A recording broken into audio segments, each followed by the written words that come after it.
अमरकंटक की सुबह बड़ी हसीन होती है। हल्का कुहासा आपके मन को अनायास ही ललायत कर देता है और मजबूर कर देता है कि आप यहाँ पे रुकें, कुछ देर या कुछ समय इस मौसम का आनंद लें।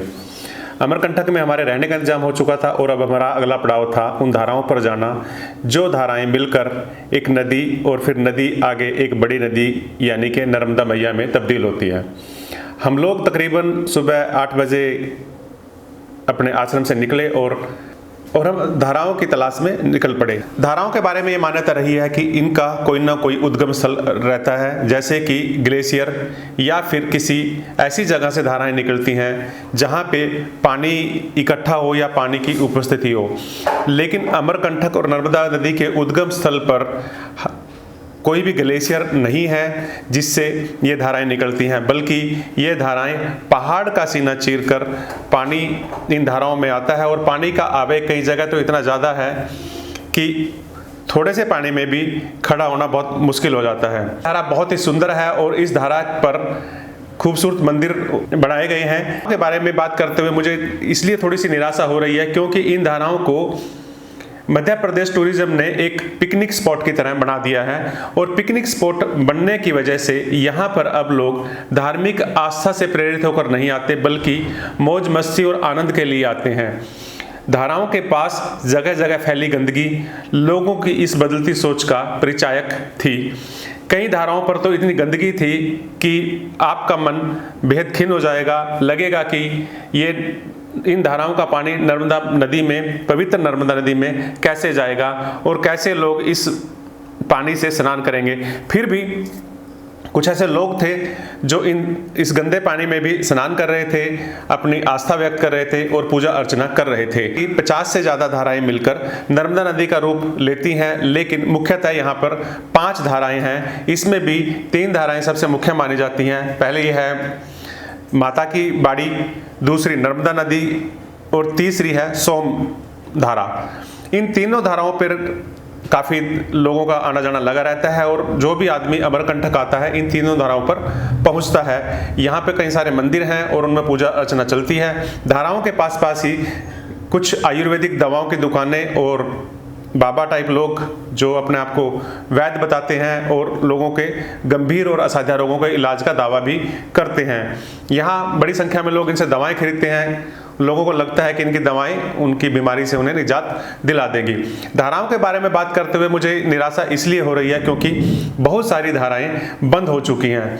इस बारे में जब हमने वहाँ के लोगों से बात की तो पता चला कि 20 से 25 धाराएं पूरी तरह से बंद हो चुकी हैं और इसकी बड़ी वजह यह है कि अमरकंटक और उसके आसपास आबादी तेजी से बढ़ रही है। बढ़ती आबादी यहाँ पे पेड़ों को काटने पे मजबूर कर रही है, निर्माण कार्य बड़ी तेजी से बढ़ रहे हैं और यहाँ पर धीरे धीरे होटल इंडस्ट्री भी मजबूत होती जा रही है। होटलों के लिए पेड़ों का कटान जारी है, जगह जगह पेड़ काटे जा रहे हैं और इसका असर नर्मदा की धाराओं पर पड़ रहा है। बताया यह जा रहा है कि एनजीटी ने कई बार इस बारे में चिंता जताई, लेकिन इसके बावजूद भी इस ओर किसी ने ध्यान नहीं दिया।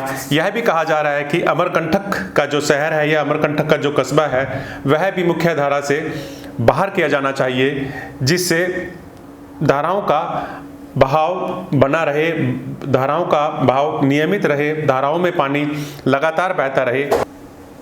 हमें यह भी बताया गया कि एक वक्त ऐसा था कि अमरकंटक में ज़मीन दलदली थी और थोड़ी से खुदाई करने के बाद ही पानी निकलना शुरू हो जाता था, लेकिन अब ऐसा यहाँ पर नहीं है। अमरकंटक में बर्फबारी बिल्कुल नहीं होती, लेकिन इसके बावजूद भी यहाँ सुबह का वक्त काफ़ी सुहावना होता है। हल्का कुहासा, जिस तरह का कुहासा पहाड़ों पर अक्सर रहता है, इसी तरह का कुहासा यहाँ भी नजर आता है और उससे अमरकंटक का सौंदर्य और ज़्यादा निखर जाता है। धाराओं के पास फैली गंदगी पर मेरा यही मानना है कि जब भी हम कभी इस तरह के किसी स्पॉट पर जाएं, किसी धार्मिक पर्यटन स्थल पर जाएं, तो उसका हमें सम्मान करना चाहिए। वहाँ पर गंदगी नहीं फैलानी चाहिए, जिससे इस धार्मिक स्थल की पवित्रता बनी रहे। हमारे पूर्वजों ने भी हमें यह समझाया है, यह बार बार बताया है कि नदियों की हमें पूजा करनी चाहिए। निश्चित ही वो लोग अपनी जगह सही थे। अगर हम नदियों को इसी दृष्टि से देखते रहें, आस्था भरी नज़र से देखते रहें, तो हम नदियों में गंदगी नहीं फैलाएंगे।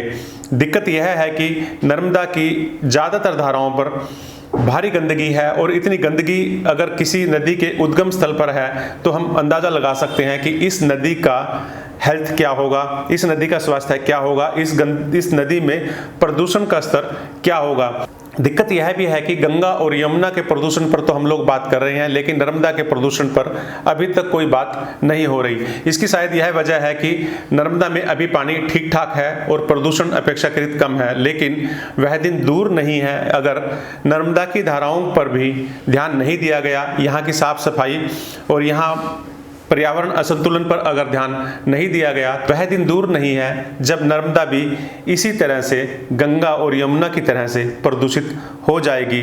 हम सबको इस बारे में चिंता करनी चाहिए, क्योंकि नदियाँ हम सब के लिए, इस कल्चर के लिए, हमारे जीवन के लिए, पर्यावरण संतुलन के लिए बेहद ज़रूरी है। नदियों के बारे में सोचना, नदियों के बारे में बात करना, धाराओं के बारे में बात करना निश्चित ही आज की सबसे बड़ी ज़रूरत है। ज़रूरत इस बात की भी है कि नर्मदा के उद्गम स्थल पर जो पेड़ कटाई लगातार हो रही है उस पर रोक लगनी चाहिए। अगर रोक ना लगी तो यह जलधाराएं एक ना एक दिन लुप्त हो जाएंगी और इसके साथ ही लुप्त हो जाएगा नर्मदा का अस्तित्व भी। हमें नर्मदा का अस्तित्व बचाए रखना है अपने लिए, अपनी आने वाली पीढ़ियों के लिए। हमें नर्मदा नदी को सरस्वती नदी नहीं बनने देना, हमें नर्मदा नदी रखनी है अपनी आने वाली पीढ़ियों के लिए। हमें अपनी यह विरासत संजो कर और संभाल कर रखनी है।